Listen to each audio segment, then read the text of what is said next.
She and Hugh... she... Stop. She and you. Welcome to Zebadextra v Phebo, and today we're going to have Phebo discussing a book that I have picked. And Phebo, if you go ahead and introduce us to the book, that would be great. Sure, I can do that. Awesome. I've read this one. You did? Yeah. And guess what? Yeah. I liked it. Oh, wow. Spoiler alert. So we're going to be discussing and spoiling the whole plot of a book called Under the Graveyard Sky today by John Ringo. Yes. This is a sci-fi book, but it's not so much sci-fi. We're going to do a zombie apocalypse today. Yep, zombie apocalypse. But this author was a contributor to the very first episode on this channel. That's correct. And that was about spaceships. This one is not. No, it is not. So in case you don't like that, you might like this. Or, yeah, does it involve spaceships later on in the whoa, series? whoa. That's a huge spoiler for me. So this book is actually 1 out of 11. 11. There's Tim's 11 read books. them all, and I've only read number 1. Yes, number 1. Are you telling me there's spaceships in this series? I'm not telling you anything. Like the aliens are going to come rescue them? I'm just saying, you've only read 1 out of 11. Mm-hmm. Don't put non-spaceship words in his mouth. You never know. Strike that. There might be spaceship words. There could be aliens. There could be. Okay, so before we get into spoilers, this book is about a family trying to ride out the zombie apocalypse and trying to help others in the zombie apocalypse. That's basically all that episode or book 1 is about. Pretty much.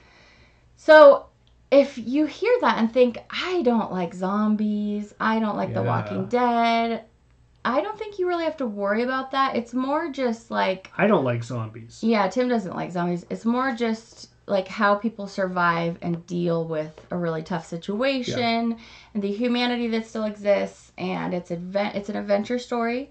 There is some comedy because the characters have to, you have to break stuff with comedy sometimes. And I would say if you have any kind of lingering COVID kind of trauma, you may want to skip this because it's a worldwide plague. Yeah. And which was written in 2014. 2014. So he writes about social distancing and all that, hunkering down in your home and all that kind of stuff before any of COVID ever happened. Yeah. So I guess I don't really have very much trauma about that because I'm an introvert, so it didn't bother me to be alone and stuff. But yeah, and it really probably if you lost anyone in COVID, just that's a fair trigger warning right there. I would say keep an eye on those triggers because I don't want to set anybody up for an emotional trigger like that. That's a good point. So good job, babe. Yeah. But if you think you can handle a book about a family in a zombie apocalypse, then I think you should pick it up because I actually really liked this. So there are 4 members of this family plus an uncle that's involved like in the beginning of the book, not so much towards the half to the end.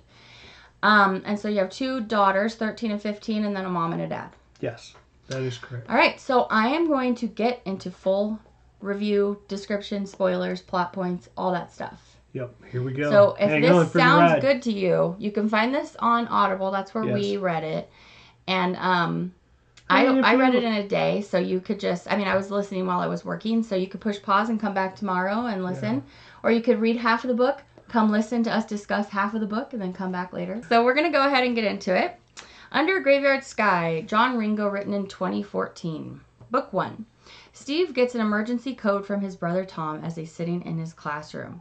Steve is a high school teacher. By the way, he's also Australian, which I thought his Australian accent at the beginning of this book was a total joke. Like, I thought they were playing a joke on somebody. He's in the middle of his high school class. He teaches history. Yes. And he just stands up in the middle of class and leaves and goes to collect his daughter before he leaves. So he gets this message and he's like, oh, gotta go right now. Yeah. So also another thing that is quite familiar to us these days is preppers, like doomsday preppers. That's in the news a lot. Yep. So that's like if you were hearing about a doomsday prepper, they got a text from their sibling or uncle or anybody that said, aliens it's a go. Are coming. Yeah, it's a go. And they go hunker down. That's exactly what's happening at the beginning of this book. They live in Virginia.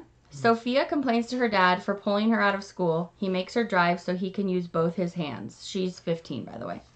They go to pick up their middle school sister, Faith. Steve calls his wife, Stacy, who is also Australian, and gives her the code, alas, alas, alas. So at the beginning of this book, it just jumps right in. It's very mysterious. You don't know if this guy's like really completely with it. They also don't tell anybody at the schools where they're going to pick everybody out because they don't want to alert anybody because they don't know for sure. They're just pretty sure right at the beginning. Yeah. And so they're like, we're going to get all of us to safety. We're not going to try to save this whole school of people because we can't do that. So let's just go somewhere safe till we know. He calls about renting a boat. Sophia figures it out that the code means zombies. But she's more freaking out about him taking her phone and giving her a burner phone. So she's like, oh, Dad says this is zombie attack. Well, I'm really upset about my phone. Yeah. And she wants to like save like this boy she has a crush on. And he's like, nope. Nope, we just gotta go. Gotta go. They have in the past taken a cruise to teach the kids how to live on a green sailboat in the case of a biological apocalypse like zombies. So these kids have already totally been through it before. Their dad, Steve, and his brother, Tom, are preppers, and they've already practiced a scenario such as this one. Right. So on the cruise, they all lived on a boat and learned about how to sustain out at water. Because in a case of a zombie, obviously, if you didn't know, you want to go live on the water.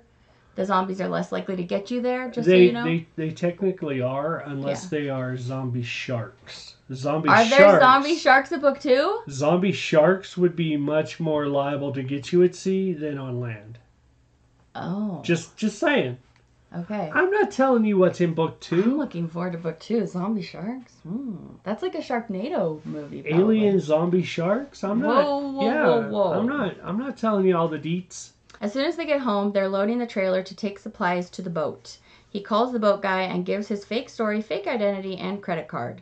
Tom and Steve both served in the army, so I'm just giving you some backstory here. So just to clarify, as far as the boat, is this the part where they're buying it? Kind of. He's like talking about stealing it, and then they decide to buy it. Right. So Uncle Tom works for the bank, and he authorizes the funds for them to buy that boat. Tom works for Bank of Americas, is what it's called, working on servers. He's having a meeting at work. Pathogen H7DC was a man-made pathogen and widespread. So this is a terrorist attack. It is. Somebody made this virus that is attacking people and turning them into zombies, and you'll find out a lot more about that. Nobody has any idea who the culprits are. In fact, we don't even learn in book 1, I don't think. Spoiler. No. No, because this book doesn't really deal with the causation. It deals with the repercussions of. But we will get the causation before. Not in this book. Well, I know, not in this book, but do we get it in the other ones? Because that seems like a missed opportunity right there. You'll have to read them. So this virus is both airborne and bloodborne. Yes. You get the normal flu for 7 days. Then there's lots of hacking and pneumonia sometimes. Then there's a dead period for a few days. Then neurological symptoms start, which are dizziness, formication, which feels like ants are crawling all over you. Then there's palsy. And at this point in the story, there's been only 24 U.S. patients so far. Yes. And after that, the infected become super bitey and aggressive. And at this time, it is male-leaning, and they don't know why. The bank's plan is to continue on, just protect yourself. They're like, okay, at this point, we're not sure what's happening. And their plan is to not shake hands and don't allow yourself to get bitten. Social distancing. There's no way to tell if you're infected without a blood test, and there's no vaccine yet, at least that anyone except the people who created it have. So they're assuming that guy vaccinated himself. Sure. I mean, if you're going to create a plague like this, you're gonna create the vaccine before you release it. Or you just plan to die as soon as you did it. That would be the other option. Yeah. At this meeting with the Bank of Americas, there is a doctor that believes that whoever made it purposely made it so infected took their clothes off because every species needs to go to the bathroom, and clothes would clog the system up and they'd get sick from it and then die. Yes. So if you're wondering about this thing where it feels like ants are crawling over their bodies, it makes the infected want to get undressed. Yes. So the rabid zombies, which the disease manifests a little bit like rabies. Correct. They run around naked, and that's one of the quickest ways to spot who's infected. Yeah, if somebody's running around naked trying to bite people, yeah, that's probably not a good sign. Yeah. The doctor thinks that this is some under 30 kid who got mad at the works and released this virus. That's his opinion at the time. Yep. So Stacy and her kids, Sophia and Faith, they went to Costco and bought a crap ton of toilet paper. That's what he said, which is exactly what happened. Exactly what happened during COVID. They're at somebody's foreclosed house, and that's where they're attaching the boat that Steve brought into the dock. So they're not at their own house. They brought the trailer with all the crap, and they're going to load onto the dock there. Yep. A cop comes up because someone called in a tip that people are at this foreclosed house that don't belong there. The cop is very sus of Steve and wants to make sure Steve isn't kidnapping these women, which, Yeah, that was a good call on the cop's part. Yeah. Also, Steve has tons of guns in the car. He wants to see registration for the boat. The cop gets an urgent alert suddenly and takes off to leave the family to load their boat. So the other thing that I would mention at this point is Steve is like, can I tell you, it's like 11:45. And he's like, can I continue loading? I'm going to continue loading. After 12 o'clock, there's going to be a CDC announcement. Okay. I can tell you the details then. I can't do that. I'm sworn to secrecy until that point. So the cop is like ramping up and up his sus, and Steve is like, if you just wait till 12. Just wait till 12. But then he gets a call before that even happens. And he's like, look, Steve tells him, he's like, look, if you see a person really bitey, naked, don't get shoot bit. First. Yeah. Do not get bit and just shoot first. It's better to take the paid leave for a shooting than it is to deal with this. Yeah. And I like how this book, it does kind of jump around to a few different perspectives. It's not going to go forward and backward in time, which Tim enjoys. Yes, I prefer that. But we will jump perspectives. So now we're going to jump into the cop's perspective. His name is Joseph. I think Joseph Young. He calls in to tell the station about what Steve said. He's like, this guy was really weird.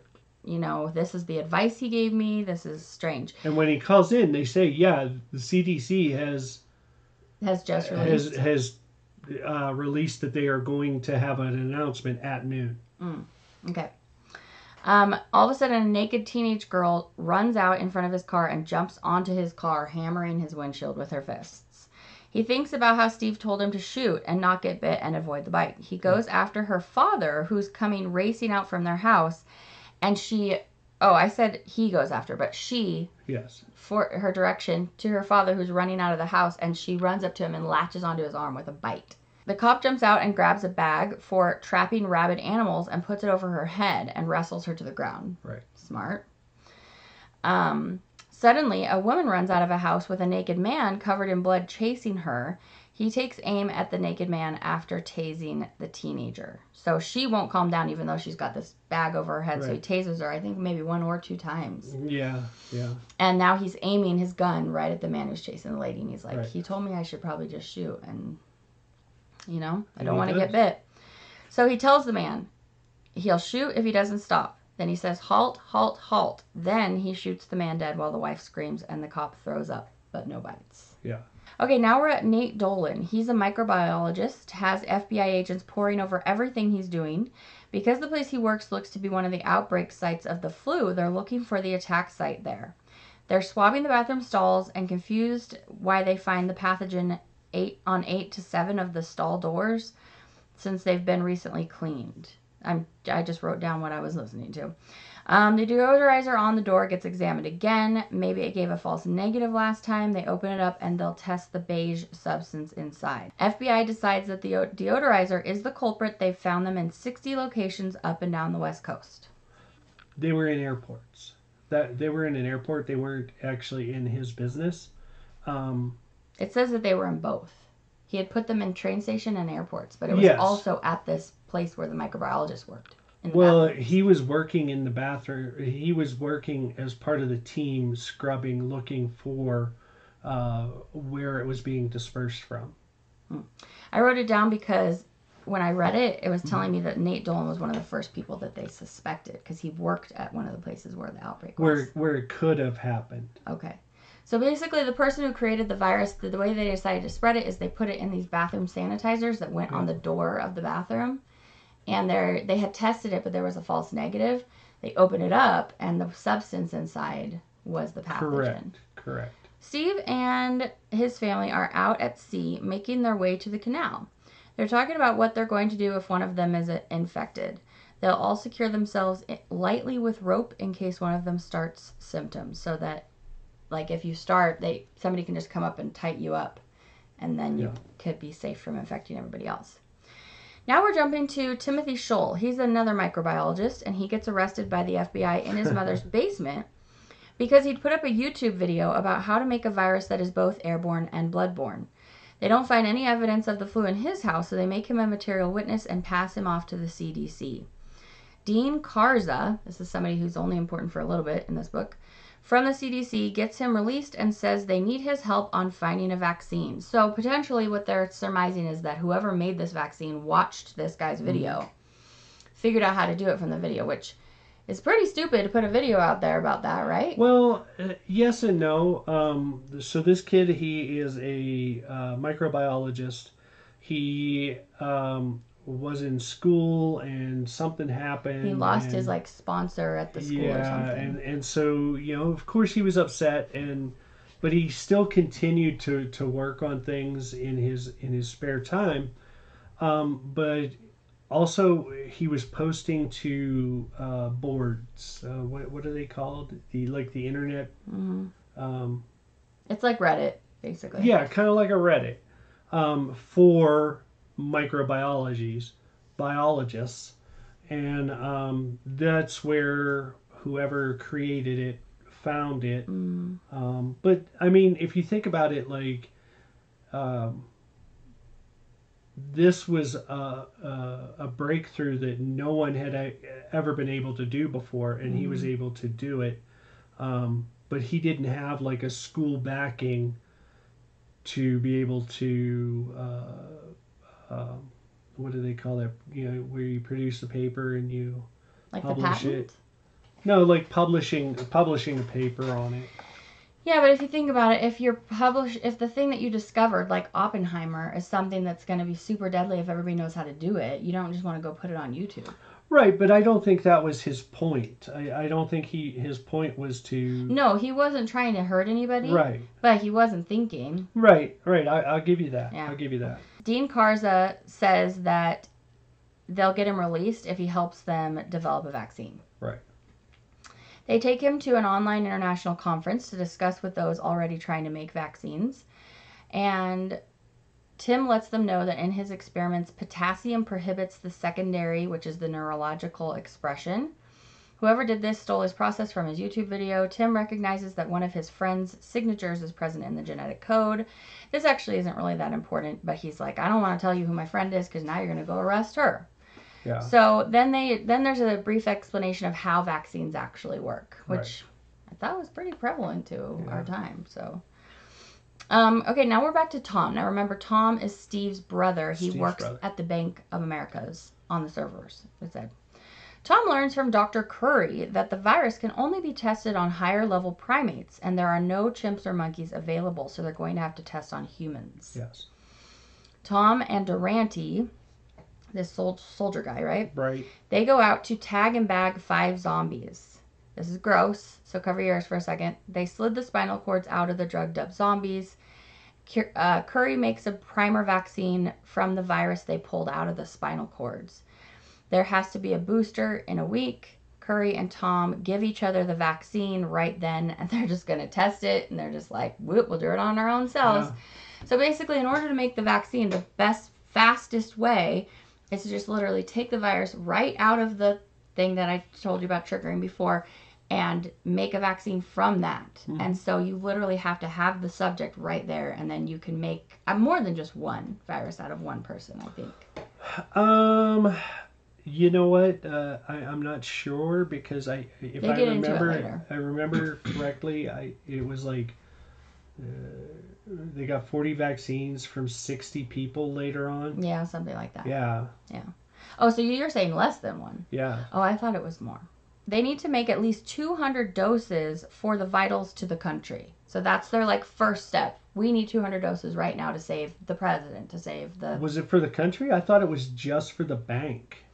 Oh, I think I was assuming they were talking about like the leaders of the nation. No, they're just protecting the bank. Oh, okay. Yeah. Good thing we got this guy here. Curry needs an assistant they can trust. So Tom has this great idea to ask Sophia, his 15-year-old niece, to be this doctor's assistant to make all these vaccines illegally. This is an illegal thing they're going to do. Because they're basically murdering people. They're still considered murder at this point. Yeah. Well, the people consider it murder like the whole time, it seems like. Some of them do, yes. Yeah. The doctor's like, really? You're going to bring a 15-year-old girl? He's like, well, I can trust her absolutely. She's smart. She wouldn't tell anybody. And I'm going to bring her in. Yeah, I mean, literally what they were talking about doing, it was, a 15-year-old could do it. Well, she was just kind of like taking notes, right? She wasn't physically doing it. She was physically doing the prep work. Okay. So Dr. Curry agrees to Tom's plan, and he sets out for Steve's boat to ask. Not only does he have to ask Sophia if she wants to do it, he has to ask Steve and Stacy if they'll allow him to take their daughter into a zombie-ridden city. New York City. Yeah. He takes enough vaccine for Steve's family when he goes. As well. Not to convince them, but yeah. Yeah, I mean, you're gonna, vaccinate your family.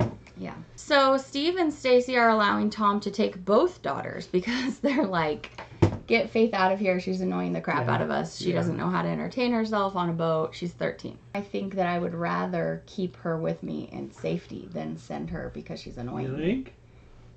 Is that a silly question? Kinda. Oh, okay. Zombie apocalypse. Oh, you're farming out my kids. Mm-hmm. Curry runs Sophia through orientation. Tom passes Faith off on Schmidt, a building engineer. They will be patrolling the bowels of the building. They encounter a zombie, one of Schmidt's friends, unfortunately. Yep. Faith uses her baton because she's not allowed to have any weapons, but they give her a baton. Yeah. Faith likes weapons, by the way. She does. In fact, when they get to the office, right before this, they're making her take all her weapons out, and it's just like, I don't know. It's like one of those gags where you just keep seeing, pulling weapons and weapons and weapons. She uses her baton to break the zombie's shin and grabs an arm and dislocates it behind the back, but nothing stops the zombie. She batons him on his neck and it snaps his neck. And she's like, I'm so sorry. I know you're not supposed to use batons on necks, but what was I supposed to do? Yeah. I wrote Faith is 13 and she has to meet with NYPD concerning the murder. Yes. She gets a taser from a guard at that meeting on the down low. He's like, here, take this because you need to be able to protect yourself. They get interrupted by reporters on their way back to the hotel.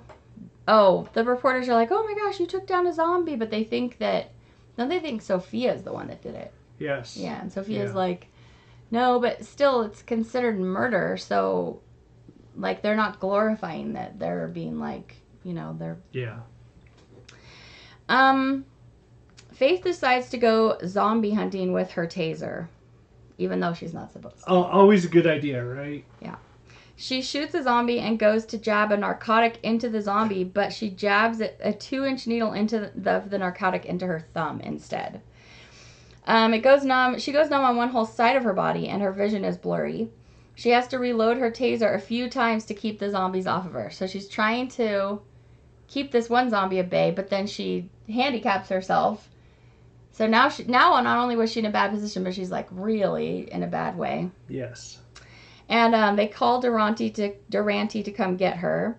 By the time Tom gets there, Faith has killed 9 zombies with a crowbar. Stacy and Steve Okay, so basically that's the end of that. Stacy and Steve get boarded by the police for a health check. So Faith's kind of learned her lesson there, that she needs to have gear on, not go out by herself, that she's maybe not as, like, indestructible as she thinks she is. But you kind of have to learn these things the hard way. Don't you, though? Yeah. Faith is now a mail deliverer for the bank building. So basically they just keep trying to give her different jobs to keep her busy. And what keeps happening? She keeps finding zombies. Into combat, yeah. So while she's delivering mail, she hears mumblings from all the people's offices. Conspiracy theories as she drops off the mail cubicle to cubicle. She's in the elevator with her mail trolley, and a couple people and a woman start showing symptoms while she's in the elevator. Yes. They're shrieking and scratching. This lady's shrieking and scratching her arms, and Faith yells, "Zombie!" But she doesn't have her baton. Faith smashes her with her trolley, and the woman's blood from her head gets all over Faith. So remember, this is airborne and bloodborne. It's also bloodborne, that's correct. She wrestles this woman to the ground and yells for people to call security. This is after the elevator's opened. She wrestles her out of the elevator onto the ground. She's trying to keep her away from her. And security finally comes, and they strip Faith down and send her to be disinfected. Yes. Tom calls Steve and Stacy, and Stacy wants to go to shore to help Faith. So they're like, okay, by the way, she's now been infected. But she's had the initial vaccine. Correct. But she needs the booster, right? She had like the primer, now she needs the booster, but she hasn't had it yet. Faith is put into quarantine, and they're going to increase her potassium and give her primer and boosters for a week and hopefully jumpstart her immune system. She says if she does turn, she wants to be made into vaccine, and Sophia says she will make it herself. Yep. No, that's a true sister. Yeah. Durante volunteers to watch her in quarantine. So I thought there was like going to be a little thing between Durante and her, but it turns out later it's Durante's like... Well, I wasn't sure how 50s. old he was. Well, they were having some fun banter. So Durante's watching her while she's in quarantine. She gets a temp of 105 and feels terrible. Then Stacy shows up. Stacy is Faith's mom. She shows up in a moon suit in Faith's chamber, and this really helps Faith heal, I think. Faith is coming out of it, and Dr. Curry is happy they've had a chance to study the process of the disease and the process of the vaccine. Tom and Stacy are going to take Faith out for a meal in New York City. Always a good idea, by the way. Zombie apocalypse. Let's go out to dinner. They now have permission to carry heavily. So I just kind of like went through that. Faith ends up recovering. She's starving. She's been in quarantine. So they're like, well, there are some still good restaurants open in New York City. You just have to make your way over to them in dangerous situation. And they're like, yeah, let's definitely go do that. Yeah. But they have clearance to carry heavy weapons now. Yes, because they're certified as contractors. Right. When they get to the Italian restaurant, they order every appetizer on the menu. They do. The family goes to an underground concert in a Washington Park at night. I guess it's called Washington Park in New York City. I've never been there, though. Me neither. But again... I mean, I've never even been to New York City. Well, neither have I. No, I've been between the moon and New York City. So...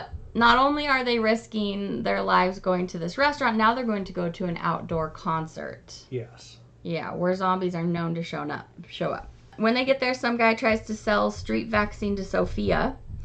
Then which is ironic. And she's like, no, I have some. And another girl hears her say that, and she's like, ooh, could you get me some? Durante and Faith spot a mob of zombies running at the crowd from the trees. Faith finally gets to use a firearm to defend against a zombie attack. Fun. Some patrolling army hear the gunshots and come running. Sophia is told by the girl who asked her for drugs that she can't shoot the zombies. She's like, no, the concert is for the zombies. So every night this one famous musician plays. It's like emo music. I wrote it down, but it's not that important. She says they come every night, and she's been waiting for them to come and bite her. And Sophia's like, why would you want to get bitten? And she's like, well then, because nothing matters, and I don't have to be afraid anymore. And yeah. It's like the ultimate drug. Yeah, right? This is the natural progression of my life. And so Sophia's like, you're crazy. And then she challenges the guy that's there to cut his arm and wipe some of that zombie blood on it, and he won't. Yeah. The soldiers that were patrolling, they come up to the family and they begin to exchange war stories. I guess they're talking in the middle of shooting. They're just like, whatever. Anyway, they're exchanging war stories. And Faith has a passion for weapons. Then there's a citywide blackout, and they're like, uh-oh. Oh, farts. However, the musician keeps playing, so I don't know how they're still playing all their music if there's... I don't know. I don't think they're acoustic. I doubt they are. Anyway. I mean, drums are, percussion, so that wouldn't slow the drum guy down. Yes, and the lead singer can just keep on going. Well, so something we learned here is that zombies are attracted to the light. Yes. So now there's a blackout in the city, and so I guess there are still lights where they must be at, or maybe they're wearing headlamps or something. So I think what it is maybe there's generators with lights there at the park. Yeah, so it keeps the park lit. That makes sense. And so it's the one pocket of light in the city. Yeah. So they're being surrounded by zombies now. Yes. So they've got Stacy, Sean, Stacy, Steve, Shaun of the Dead. Faith, Durante, Sophia, and then there's a few soldiers that were patrolling. Right. And they're totally surrounded by zombies. In the dark, it's hard to tell between zombies and the uninfected, so they're really hoping to not kill uninfected people. Concert goers even pick up a zombie and start crowd surfing with it. Yeah. These people are silly. These people deserve to be bitten. They move east when they hear over the comms that there's a unit picking up soldiers on the street, and they finally make their way over to it, and it meets up and they jump in. When they get back to the bank, Tom asks Steve's family to go rescue the chairman of the board and his wife and a bunch of more bougie snobs. They do all this. They kind of just go through this in the story, not too much detail, but they get them all rescued, and they're exhausted. The people were not grateful. They were jerks. And Faith is hardcore. They were Karens. No, they weren't. Some of them were Karens. No, they were really snobby. They were I'm not getting into this dirty vehicle, blah, blah, blah. Okay, I'll go with that. Yeah.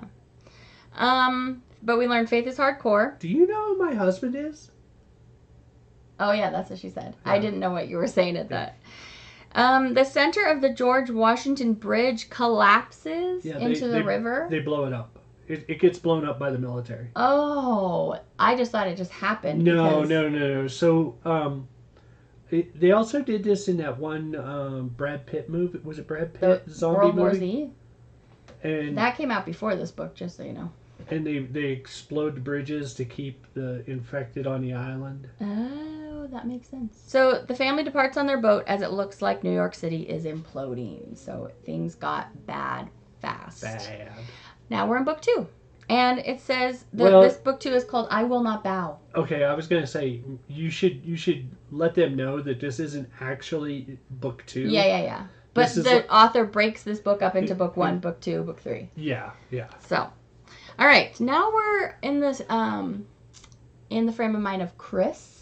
He is a chef on a Royal Caribbean cruise ship. So now we're thinking about what's going to happen if you have a zombie outbreak on a cruise ship. So the whole cruise ship thing is kind of one of the reasons why I don't want to do a cruise. Okay. You know zombies aren't real, right? I know zombies aren't, but COVID wasn't real until it happened. And, I don't want to see something like this happen while I'm stuck on a cruise ship. And zombie sharks. Alien sharks. Zombie alien sharks are going to eat me. Basically. So Chris, he's a chef on the Royal Caribbean. He's engaged to Gwyneth, who got bit as she was trying to help passengers load into lifeboats. And she forces Chris to leave without her. She's like, nope, that's it. Just go. And I'm done for. It has been a while since the world had... Oh, so we just get this little bit of Chris. Now we're back to Steve's family. They board an abandoned boat on the ocean because his boat has taken too much damage. There was this big storm. Mm-hmm. They found a zombie on board that had destroyed his wife, and they dispatch him. It has been a while since the world has gone silent. So basically, they don't have, internet? There's no radio. Yeah, there's no TV, no radio. Even the emergency channels on ham radio. Ham radio? Yeah, ham radio. Don't ask me. It is ham radio. They've gone silent, so there's no news coming out of anywhere. Steve has sailed toward Iceland. So he went up out of New York toward Iceland, and now he's coming back because all the ocean was really filled with boats. So he went up there, and by the time he gets back, it's much less filled with boats. Because his family had vaccines, but pretty much everybody else didn't. Yeah. Unless you were an officer of the bank, apparently. Well, and some of the reason that he went up towards Iceland to get away from the boats is they talk about how there were other boats that would see like him and the girls on the boats, and they would start heading towards them. And so they'd have to break out like all the weapons and equipment. Oh. And then as soon as the other boat would see that, they would divert and go away. Okay. And so, it's just better to stay safe. And they were trying to social distance. Social distance on the ocean. Mm-hmm. Would that be ocean distancing? Sure, honey. Ocean distancing? By the time he gets back, there was much less traffic on the water. They were out of fuel for cooking and for the generator. They were almost unable to produce drinkable water. So they had a green boat, and so they were able to keep producing water, but they're about out. They found another zombie downstairs and an emancipated tween behind a locked door. Oh, my phone thought I said emancipated, but it was emaciated. Emaciated, yeah. Yes. So one of the things that is really hard about we're about to start in book 2. They're just going to go boat rescuing. They're going to go boat to boat to boat, see who they can find, see what survivors there might be, trying to stock up supplies. But really, they're kind of like on a rescue mission as they go along. Yes. Steve gets really passionate about, let me see how many people I can rescue. Because he can't find the government, he can't find any military, any Marines that can do this for him. So he's like, I need to do it. Also, I think I said before, but he and Tom were in the army in Australia before, so he has some special forces. He has some experience. But one of the hardest things is for especially the children to see how people look when they're starving to death. That's even harder for them than seeing the people that the zombies have attacked, actually. So they find this tween that's starving to death, and they convince her to come out, and they start clearing out the cabin. It's her family's cabin. So basically, the dad killed the mom, right? And then the captain locked the girl in there and then turned himself. Yes. Yeah. Yeah. So they clear the boat and put the dead into the ocean. The boat is covered in zombie feces. Ooh. This book isn't actually that gruesome. But, I mean, it does talk about gross stuff. But it's not, like, super gory descriptive. Yeah. Otherwise, it would have bothered me. Like, there was no, like, body melting, like in that first book we read. Right. Nothing really like that. No, I get you. I agree. You agree? And I do, because, it is a lot of topics that could really be over the top gross. But he doesn't really go into too much detail. I mean, he talks about, the smell, how bad it smells, and, just kind of describes that, like she said, like there's fecal matter everywhere. Because the zombies just eating poop. Eating poop, yeah. Yeah. And they don't have no clothes on. No clothes. Got rid of that quick. So this young girl her name is Tina Black. And so basically whenever they get to a ship, if they find out that somebody who owns the ship is still on the boat, they can't use anything on the boat without that person's permission. Because that's like the law of the sea. It is. So they are going by the law of the sea as it stands. However, you're kind of in that gray area as well, because if there's no governing body, who's going to enforce that? Right. But at least Steve and his family are enforcing it for themselves. And this book would be totally different if Steve was like chaotic neutral or whatever. But I love that reference. But he's a good guy, so he's actually trying to... He's more chaotic good. Well, I don't know that he's necessarily chaotic. He's more lawful, in my opinion. You think? Yeah. Lawful chaotic? Because they actually go and like form a government, sort of, in this book, which was boring. Okay. Was what? I said it was boring. So, Stacy goes and fixes the boat's engine, because Stacy's kind of cool like that. Yeah. And they get it fumigated. It has 2/3 of its fuel and almost full water supplies, which is like awesome. They ask Tina if they can have her family's boat. And she tells them if they take her back to Virginia, they can have it. And Steve's like, you don't want to do that. No dice, Disco Stu. There's nobody there. We're not going to take you there. So sorry about that. Well, there's people there, but they're all zombies. They're zombies, yeah. And they said that she's 11 or 12. That's why I wrote tween. So, I mean, they wouldn't feel right leaving her there. Yes. They inform her the states are totally overrun. They've been back a few times to shore just to, like, check on it. And there's no lights, and there's zombies all over. So I guess once there was that blackout, it stayed a blackout? Yeah. Really? Yeah. Imagine if, like, in our pandemic, if there'd just been a blackout that, like, never went back on. Yeah. I mean, so scary. Yep. I mean, what would people do without the internet? What would you be doing now without us? We know what these people in this book do without the internet. What's that? They get busy. They do get busy a lot. So they try to help her come to terms with being a survivor in this current predicament. And you know that's another thing that they try and do later on too is try and help the survivors kind of heal a little bit and move on. Does Steve have experience with that? Not that I know of. Unqualified therapy? Well, I don't think it's like unqualified therapy. I think it's more along the lines of, after they rescue these people, they give them a time to kind of, get their bearings and heal. Oh, you don't mean in book 2. You're talking about it's coming up later. Yeah, in this book. Okay, I know what he's talking about. I thought you meant that there's going to be like group therapy sessions in the second book. No, but I mean, if you think about it, there's really group therapy sessions because they take... We'll talk about it later. I mean, they put them all in the same area. They put them all in a tank with the zombie sharks, and then they're like, figure it out. Yeah, fight. Zombie shark death match. Yes. Alien style. Book 12. Yes. Steve promises them all that not only are they going to survive, they're going to thrive. They're going to win. Steve's basic plan was to find an abandoned island somewhere and set up shop. That was his idea before he started discovering there were a lot of people that needed his help. Yeah. And not very many deserted islands zombie free. Yeah. So Steve is fight. When you got fight or flight, he is fight. Yes. So, because he could just like sail away to wherever and, Yeah.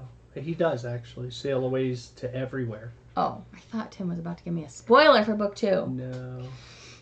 All right, so they have stopped upon a number of ships and have not found any survivors after Tina. So that first one was like their little jackpot of happiness survivor, but then they just find death and death and death.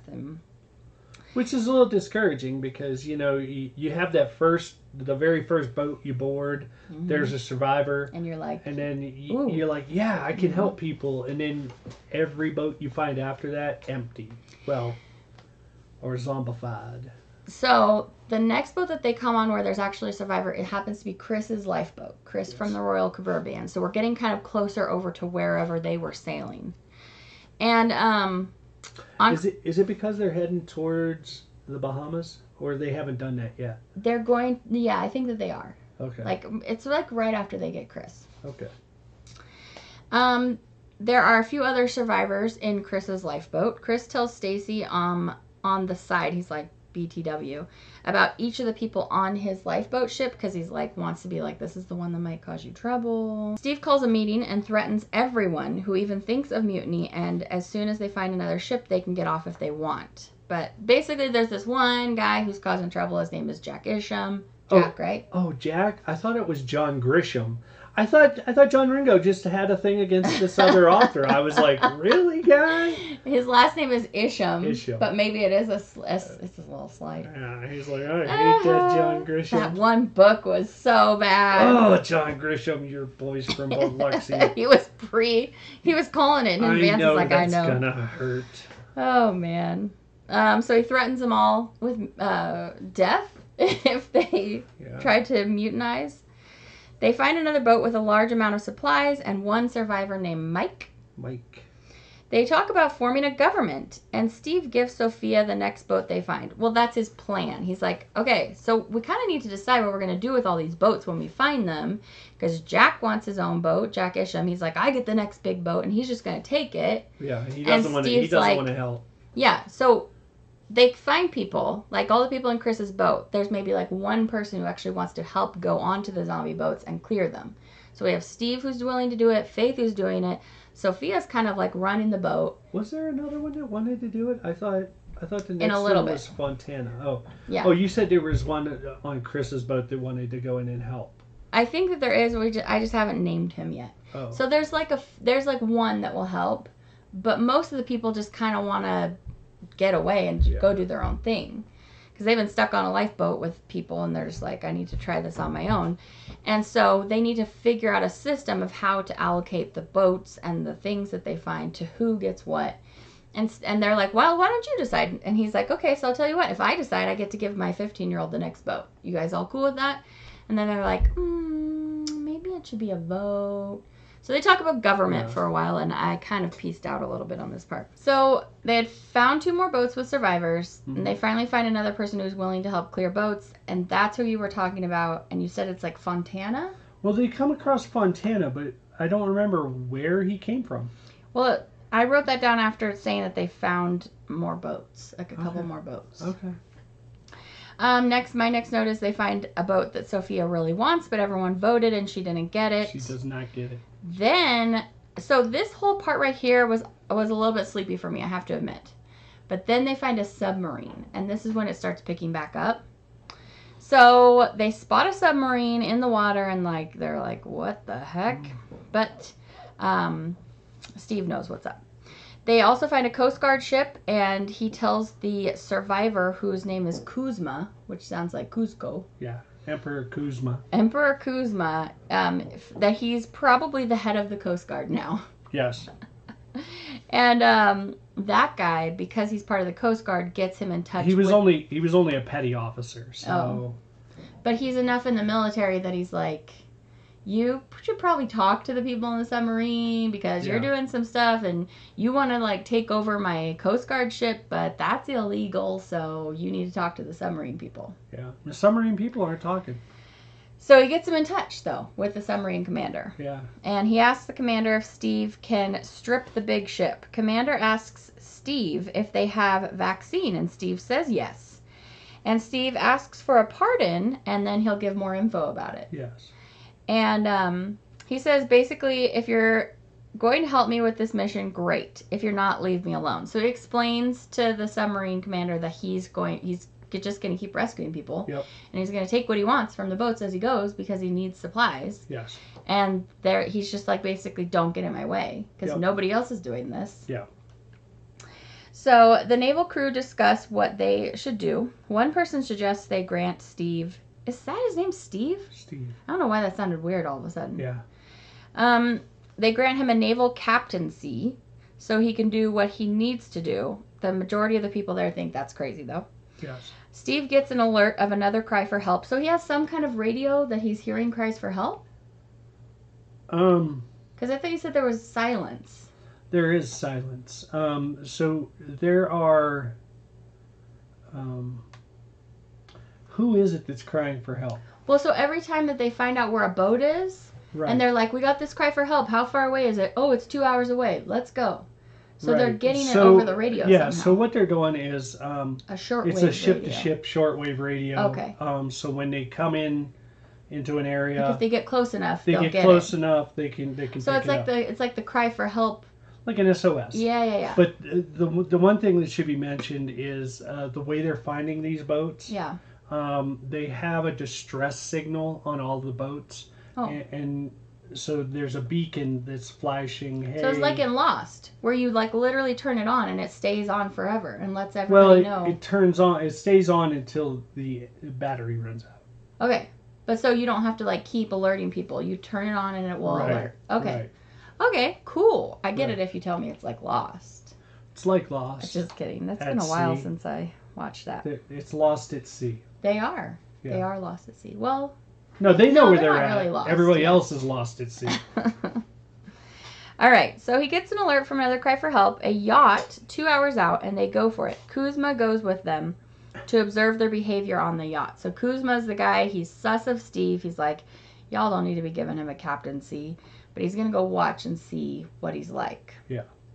While he's rescuing people. But is Kuzma one of the people that's deeply traumatized, though, and really doesn't want to help? Yes, absolutely. He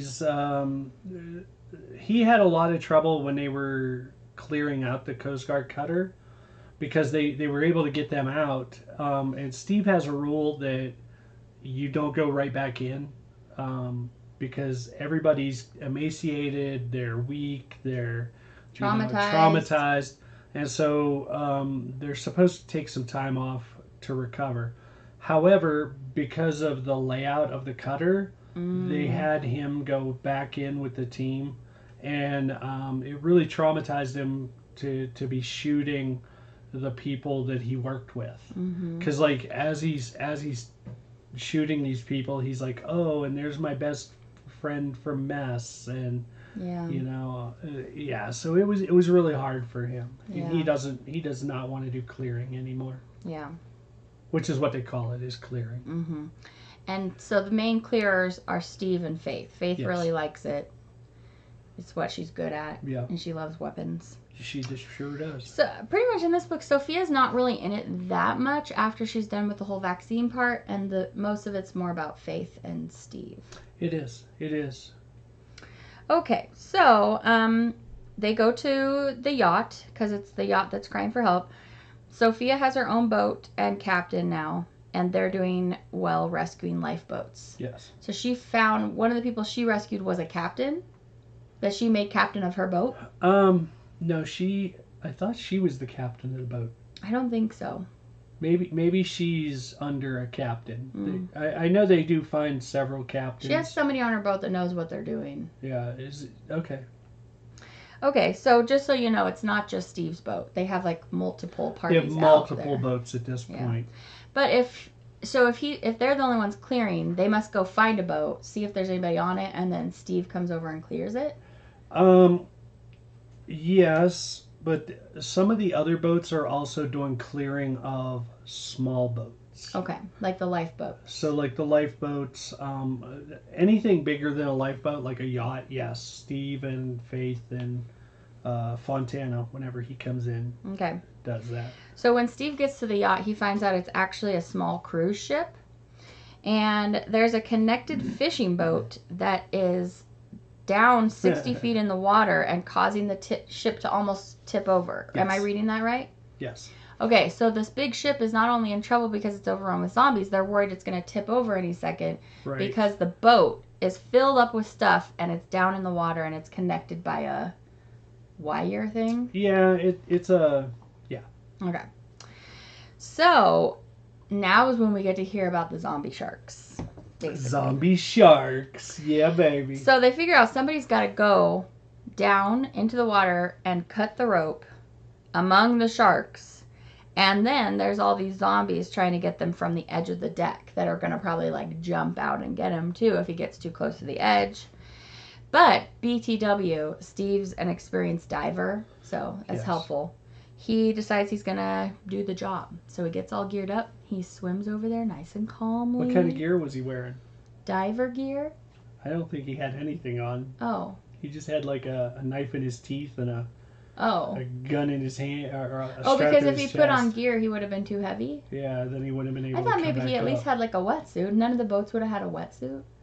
I don't remember them saying that he was in a wetsuit. I was imagining him with like an oxygen mask. No. Okay. No, because he talks about how the breathing is hard because he hasn't done the underwater swimming in a long time.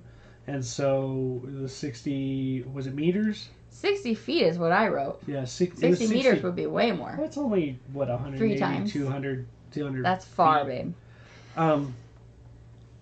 So yeah, he did not have a snorkel gear on at all. Okay. So he swims down there and he gets the boat released. And I didn't even write this part down, but there's a hammerhead shark that's like gonna try to get him, but then zombies jump in the water or something. So what they do is they start shooting zombies off of the back of the boat, so that they're falling in the water back there. Oh, okay. And the sharks all go that way. Okay. And there's just this one hammerhead that sees Steve and decides he's going to be a meal. And Steve pulls out his H&K pistol. Oh, does that work in the water? Some will. Huh. This one is one that it's supposed to. He shoots off one side of the hammerhead's, his eye is. Yeah. and it drives all the other sharks crazy. And they come in and just like tear that shark up while he's swimming away. And now they all become zombies. Yes. Now they're all zombie sharks. He should have got him vaccines. Should have, but it's rude. So they get up on this zombie ship. Yes. And they discover it's mostly female zombies at this point. For some reason. They find out why soon. But it's mostly females. So Faith spots a famous internet celebrity zombie. The founder of Facebook? Yeah.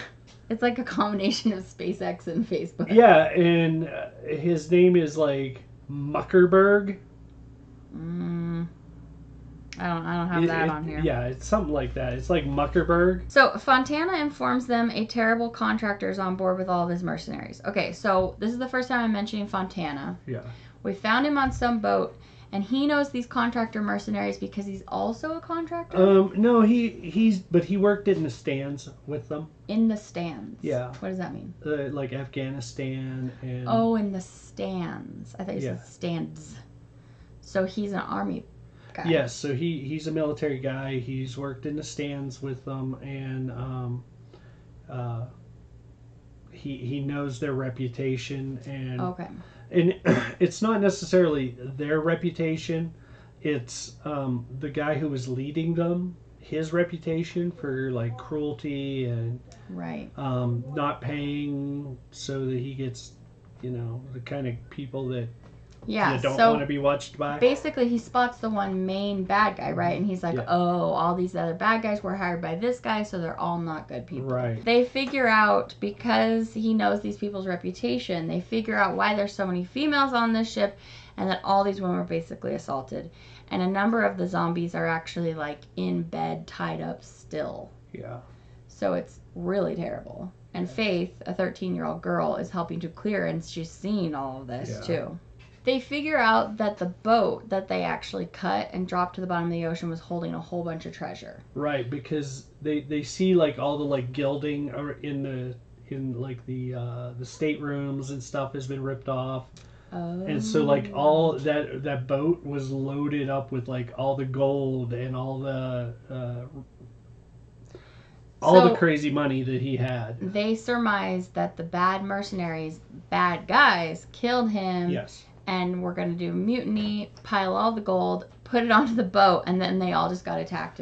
But how did they kill him? They didn't shoot him? Oh, they got him attacked and he turned into a zombie. Yeah, they turned him into a zombie. Oh, yeah. I mean, is that not like... Yeah. That's ridiculous. Alrighty, but we don't feel bad for that guy.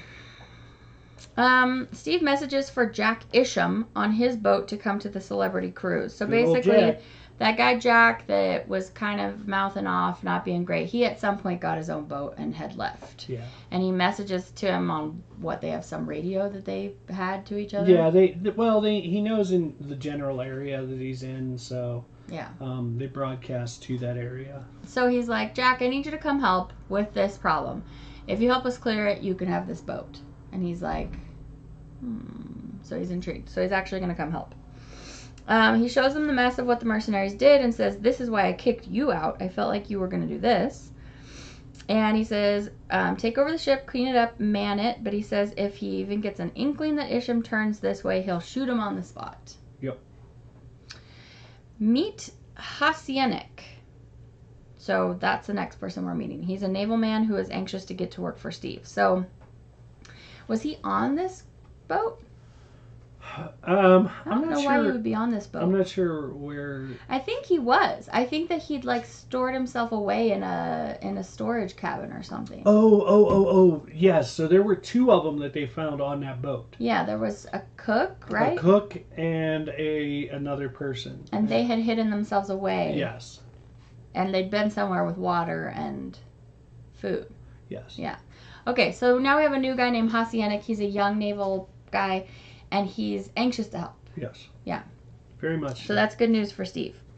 He finds another boat with an engineer on it, and a lady, and some kids, and a nice boat with a huge storage. So I think I was getting a little tired of taking notes here. I was like, they find another boat, and they find another boat, and another boat, and another boat. They kind of allude to it, but they do skip over the fact that as they're finding boats, they're putting more and more crews on boats and sending them out to help. Mm-hmm. So this flotilla that he has is just growing and growing and growing. For people that don't understand about ships like me, what's a flotilla? A flotilla would be a large group of ships that are used for a same purpose. Okay, so she says there's a big ship that needs help. The naval soldiers on the sub hear this discussion and they decide it's time to help. So the submarine, they can also hear everything he's saying to everybody? Yeah, because they're literally shadowing him. Oh, yeah. Constantly. Yeah. So they're just like riding around beside him. It's a nuclear sub. A nuclear sub can last, what,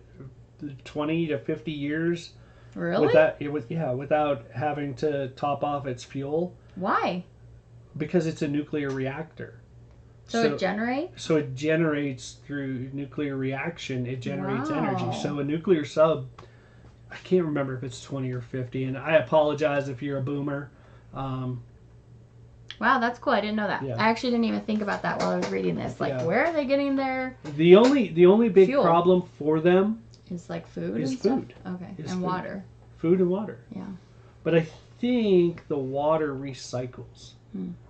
Don't quote me on that. Okay, so they hear and they're like, okay, we're gonna help this guy. USS Dallas calls in and tells them they have access to everything they need, and USS Charlotte is on the way. So is Dallas the name of that sub? Yes. And there's another sub, Charlotte, that's on the way. Other subs are coming to help now. Stacy is crying because the commander of the U.S. military ship just called Steve Commodore. Yes. People in the staterooms of the cruise ship are on their ledges, and a man falls overboard to get to them, and then sharks instantly eat him. So Faith is there going, don't do that, don't do that. And he just jumps off in desperation anyway. Sophia and Faith get a radio message from the sub. So they discover that a 13-year-old, Faith, is the clearance specialist on this, what'd you say, flotilla? Yes. And the new POTUS will be decorating her with more medals than she could imagine.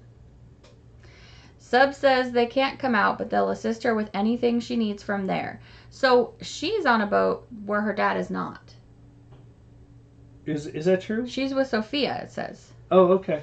So she's on Sophia's boat at this moment. She's right there at the cruise ship, and Steve's not there yet. He was on his way. He was on his way. That's right. Okay. She says that they'll need help getting an assault boarding ladder on the ship. Yes. So at this point, Steve has taken the name Wolverine? No. He is, he's Commodore or Wolf. He's just Commodore Wolf? Commodore Wolf. And Faith is called She-Wolf. Right. That's her call That's sign? her call sign. So does anybody else have a call sign we need to know of? What? I don't know if it comes into play. It's mentioned in this book, but I don't know if it comes into play until one of the later books. Or Sophia? Sophia is called Sea-Wolf. Sea-Wolf, okay. So like the whole family except for the mom gets a nickname. Okay, cool. So Faith suggests that they send up some people to help clear, and then they'll get the vaccine from Steve's family stores and float on a raft for a couple weeks till it's set. Galloway, the naval commander, talks to Steve on their secure line from the walkie he sent up from the sub. So this is kind of jumping over, but he was like, okay, we need a secure place to talk. I'm going to send up a walkie-talkie onto this raft. You go over, get it, we can talk. And you're the only one to use this. Yes. He's got top secret clearance now. He needs a top secret room to talk to people. Pretty much. I mean, I don't know how he wouldn't be overheard, actually. Well, but maybe he has to go underwater. So the commander lets him know that the reason they didn't help immediately is because the Russian equivalent of that commander informed him that they're back to being the Soviet Union again, and he insists that if the U.S. has access to vaccine, and doesn't inoculate the Russian soldiers, he'll send nukes to get rid of the zombies. Yes. Does that sound right? Did I get that right? Yep, that's pretty much right. Steve says they need an X-ray machine to make the vaccine, and Commander says he knows of a base that has one, but it has to be cleared of zombies, and Steve says he thinks he can do it. And he's like, do you have somebody to make the vaccine? And Steve's like, yes, I do, but I'm not going to tell you who I'm not telling you who. Yeah. Commander says, can you actually make the vaccine? And Steve says the problem is quality control. Yes. His person, a.k.a. Sophia, he doesn't say that, has the recipe but wasn't the person to check quality, so she's not trained on that part. Right. Before Steve even gets there, I believe, the crew from the sub sets up a ladder and clears out like the obvious infected from the loading deck. And then they get the vaccine and they go off in the quarantine little boat, just like Faith had suggested that they do.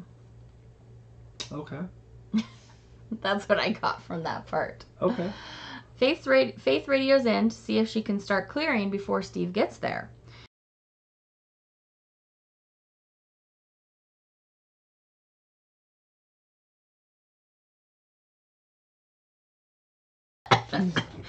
So she and Hooch. This is Haciendic. So he goes by Hooch. Mm-hmm. Was that his nickname before this, or that's like the she-wolf and the sea-wolf and the... No, it was his nickname before. One of the sisters' name is Sea-Wolf? Yes. That's very similar to She-Wolf. That's got to be confusing. Very similar. The difference is She-Wolf is more Army type, and Sea-Wolf is more Navy type. Okay. Comes into play later. And what I mean is their words would be very confusing for everybody. Very similar, yes. Okay. Yes. Don't accidentally call She-Wolf when you're looking for Sea-Wolf and vice versa. No. For one thing, they're sisters, so they get along like sisters. Uh-huh. So, yeah, calling one by the other's nickname would be no bueno. They're setting everybody up for failure. She and Hooch decide to go up and start clearing a little bit. They put on very heavy body armor. Faith went up the ladder first, and she's getting up to the top of the ladder, and she immediately gets tackled, and she's just covered in zombies. And Hooch is still trying to get up the ladder, and she's just up there totally covered. She accidentally switches her hands-free radio on, and she broadcasts her fighting dialogue to everybody, including the submarine, everybody who can hear the radio transmissions, and it's pretty funny. Faith's the best part. Haciendic finally gets up there to help her, and she kicks butt. The colonel on the boat, on the sub, is he the colonel? It says the colonel hears about what Faith is doing and wants to make her, a 13-year-old, a Marine. Oh, okay. So you kind of glossed over this. There is a portion of the U.S. government still active. The NCCC, don't ask me what the acronym is. Basically, it's in case... the designated survivor. He's a designated survivor, just like, what's his face? In that one show. Yeah. Anyhow, so he's a designated survivor. He's in the hole, is what they call it. Okay. And there's some other military people there. And yes, the colonel is a colonel of the Marines. Okay. And the sub had told him about what Faith's doing, and she's like, "Oh, we're gonna make her." They actually they tape video. it. That's right, they tape it. I don't think they videoed it. It's just they taped the conversation on the comms. Well, they actually had video too. How do they have video? I don't know. I wasn't on the show. So the body armor has video? No, but they were shooting it, I guess, from the sub. They were shooting video from the sub. Hmm. And so there's actually historical footage of this. Tim would know. He's read all 11 books. I'm sure they refer to this in like the next 3 books or something. Yes. Okay, so everybody thinks she's awesome, by the way, but she's also like highly in danger at all times. Like this is really serious fighting she's doing. His coworker says rather than being a Marine, she should be made a SEAL. The colonel suggests that they send out the recording of Faith fighting and her discussion with her father, which happened right before she did. She's like, "Dad, I want to go in and start clearing now to help these people," to kind of boost morale and show everybody that, hey, this 13-year-old girl, she's working so hard. You know, all of us, we can buck up and like get really excited about this work and feel courage to survive. And Chris says this was the boat he was on before he got into a lifeboat. So lifeboat. So now we're making a full circle connection. This is Chris's boat. The boat that he left his fiance on. Yes. Yes. What was her name? Gwyneth. Bitten Gwyneth. Gwyneth Bitten. Is that what they call her? No, but she was bitten, remember? Well, yeah, but... So he has a key to certain areas, and if they can find Gwen and take her badge, they can get into most places on the ship. Right. So he gets the message back that they can't find Gwen, so they don't have her pass key. So I guess at this point, Faith and Hooch have gotten in there far enough that they can't find her in, like, the initial spot. So they're not just going to get, like, easy access to everywhere. Right. But don't worry, she has a Halligan tool. What's a Halligan tool? It's like a long crowbar kind of thing. That's what Faith has? Yeah. Oh. That's one of her favorite tools for dealing with But she's been zombies. shooting people right now, hasn't she? Well, yeah, but she also carries the Halligan tool on her back. Oh, okay then. A zombie with body armor gets on Faith. Yes. So one of the crew on the ship was in security mode getting ready to fight off zombies, had turned into a zombie. So now she has to try to find a zombie with extra body armor on. Right. So she can't seem to kill this guy. She had to pull out a Kevlar knife to try to stop the zombie. They get a security card off of this guy. Now it's Faith. So we've got Faith, Steve, Fontina. Is it Fontina or Fontana? And Hooch. And they decide they're going to stay together in this little quad and try to slowly make their way through the ship. But they open a door and they think they found a melted ice rink in there. And it's huge. Yes. And all the zombies see the light as they open the door and just... So, plenty of zombies start emerging and they get into formation and they get them as they come out. So they're actually like getting into a groove. Yep. They're figuring out how they can work together and everybody stays safe. After a significant wave, they close the doors and assess what they did well and what they did wrong. Sure. Even though that's a very logical thing to do, I was like, oh, this is another boring part. So, just to throw this out there. Yeah. That would happen any kind of military activity. Right. It's called an after actions report. So it made a lot of sense. Right. To include that that's what they were doing, because that's Right. what they would actually do. But I was like, oh, we're going to have a discussion about this. Let's just clear the ship is what I was thinking. Is it weird for you to listen to what I think about this book that you've read so many times? No. No? It's not? No, actually, I enjoy listening to what you picked up out of it because we pick up different things. Mm-hmm. You generally pick up more of the personal things, Mm-hmm. whereas I pick up more of the techie things or military things or real things. Oh, burn!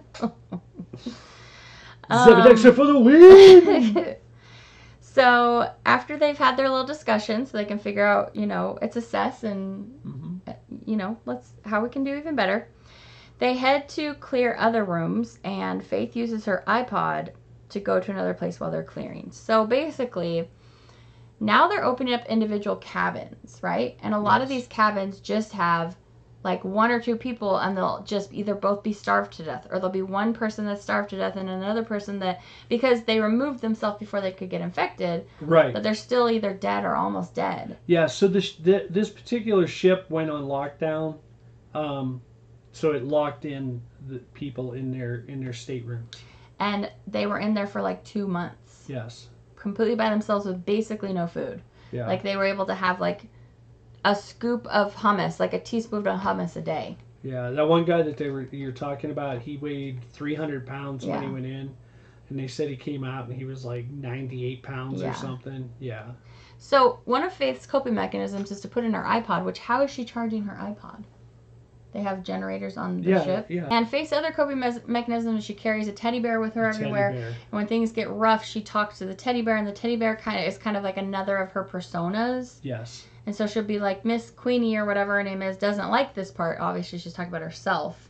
And then she's like, Miss Queenie, cover your eyes. Her name's not that, but I don't think I wrote down what it is. Yeah. So, they found... And at this point, people are starting to think, well, maybe this 13-year-old is kind of developing split personalities, and maybe she's over the bend. She's taking too much trauma in. Yeah. Yeah. So, they found a few survivors. They had stayed alive on their own urine, and 6 cans of hummus over a month is what I wrote down, but I think it's longer than that. I think it was like 2 months. Yeah, something like that. One of them is named Rusty. That's the one Tim was just talking about. Faith tells him he made it this far, don't give up, and just sip on water while they try to find a vein to give him an IV, which is really hard for them to do. Yep. So at this point, they have some people that are experienced with medical Yeah, so one of the things, the Coast Guard, some of the ones that they rescued, they would have medical expertise. On Cusco's ship. Right, right. Oh, and what about probably in Chris's lifeboat, do you think?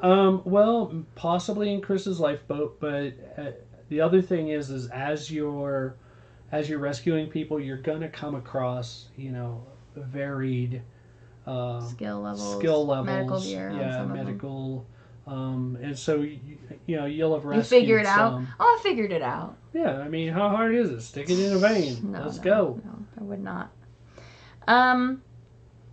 They transport Rusty. This is the gentleman who lasted a very long time because he'd stored up so much body fat. Basically, it reminded me of Alone, because that's a technique to survive on Alone on that TV show. They transport him to the boat Tina's on, and she nurses him and some of the other survivors. So remember, Tina is the very first person they rescued. Yep. And now she has a job, and she's being able to contribute, and she's enjoying this work. Yeah, and she's acting as a medical technician as well. And she was like 12. Yeah. Because not that much time has passed. Would you say like 3 months? I don't even think it's 3 months, because they were talking about the changing of the seasons. It's like as long as Rusty was in that room, because they probably locked it down as soon as the CDC put that thing out. Yep.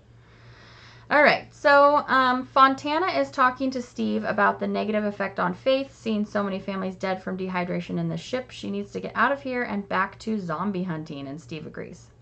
They all get back to another boat and eat and clean up. Steve says Faith is only on clearing. If they get more zombies out, they have more troops that can come in and get to survivors, so Faith doesn't have to. So basically, they're going to go back to clearing. If it looks like they need to go in a room, Steve and Fontana are going to do it, and Faith is going to stay out. Yes. So they're on day 11 of clearing this cruise ship. Just all day long, hard 12-hour days. Yeah. And then the medical teams are moving people out. Like, it's just so much long work. And Faith is on the top of a water slide with a machine gun.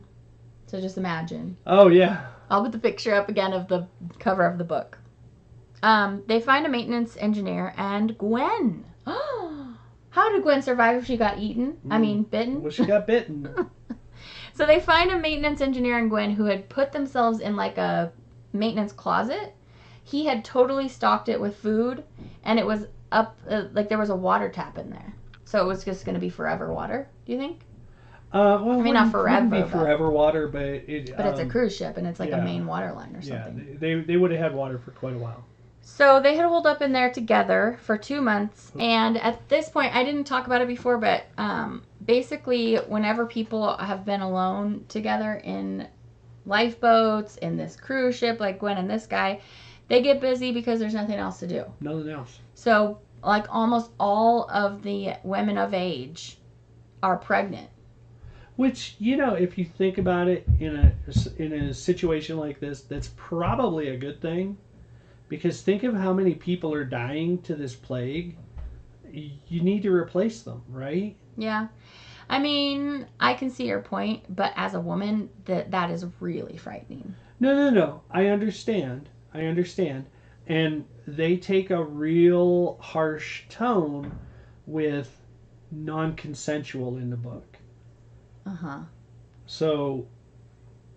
But at the same time, like, how many of these couples were even thinking they were going to last for like a week or two? Yeah. You know what I mean? They might have just been like, we're going to do this while we can because we're going to be dead or whatever. Yeah, but like the real life ramification is this woman now has has no idea if she's going to have any health care for herself or her child. Who's going to deliver this baby? Will she die in childbirth? Sure. It's really dangerous. So no, I'm sitting here thinking, maybe y'all should have kept your pants on. That's what I was thinking. Until you see the light of day.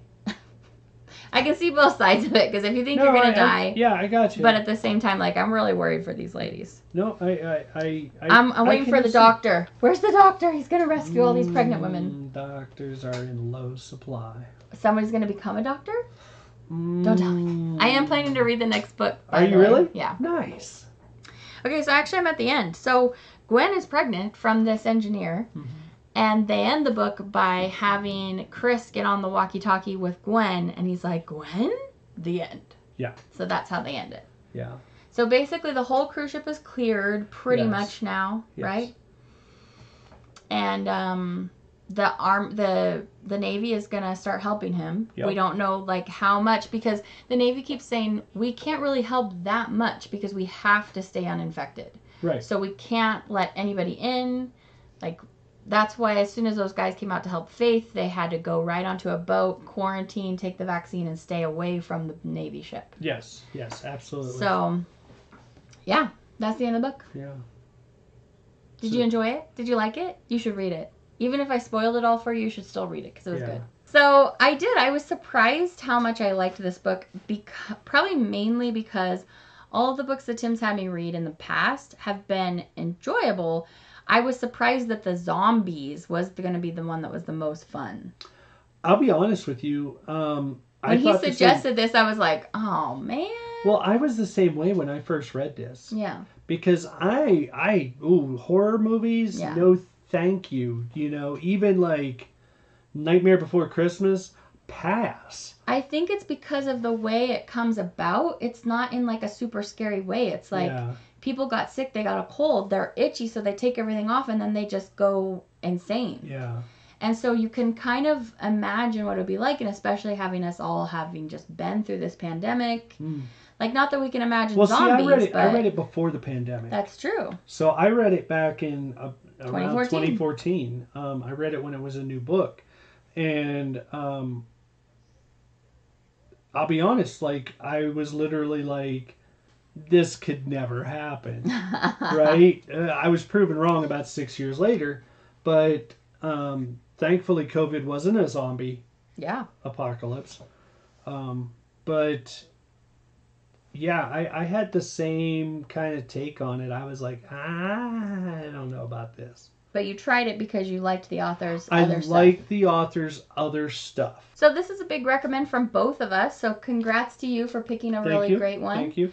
It's so funny, though, because when you picked it, I was like, barf, no. I know, yeah. And I was like, I'm just going to do it because this was my idea, so I'm going to do it. And the thing was I was teasing her about it as well. I was like, oh, don't worry. It's a 36-hour book on zombies. Oh, I know. He said that, and I was like, oh. So I was like, I'm downloading it. And I said, babe, it's only 13 hours.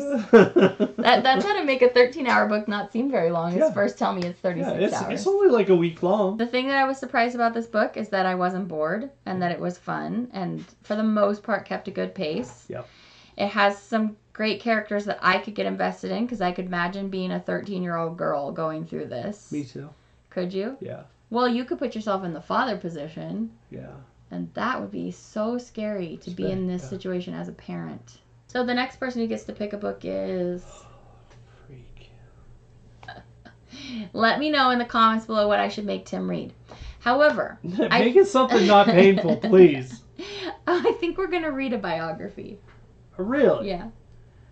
Whose? I'll let you know. I think it's going to be Joe Biden. Oh, yeah. That's just going to be the most rambling book I've ever seen in my life. Well, I'm sure he has a ghostwriter. He would need one.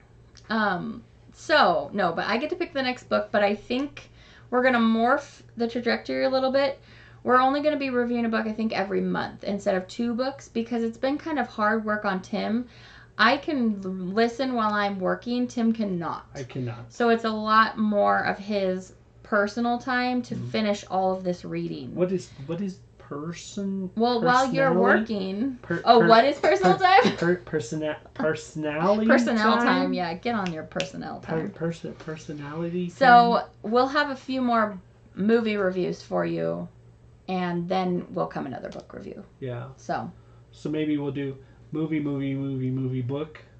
You're gonna confuse me so much. You know what I need? A spreadsheet. I need you to make me a spreadsheet. Excel, here I come. Whee, Excel! So let us know if you enjoyed this review. Give it a thumbs up if you did. Don't forget to subscribe to our channel. And if you read the book, please come and tell us your thoughts. And you know what? It doesn't all have to be positive. If you know what, you want to throw an attack at me, that's cool. That's cool. Just, tell me what an idiot I am, and I don't mind. Yeah. Tell us if this was the worst book you ever read. Worst book ever, Tim. Worst book ever. Yeah. If you're totally Team Phebo, down with Team Zebadextra, tell us that too. No, you can't be doing that. we will see you guys back for a video review very we didn't soon. Hit the record? Sorry, I don't have the glasses on. I can't tell. We hope you have a great rest of your week. If you haven't checked our most recent After Just One Episode and you want to find out about 9 more new TV shows we tried 1 episode of, you can do that on our channel as well. Are there any really horrible ones on there? Were there? Probably. You picked some horrible stuff. You are so rude. I know. Okay, we'll see you back for the next one very soon. Take care until then. All right, bye. Bye.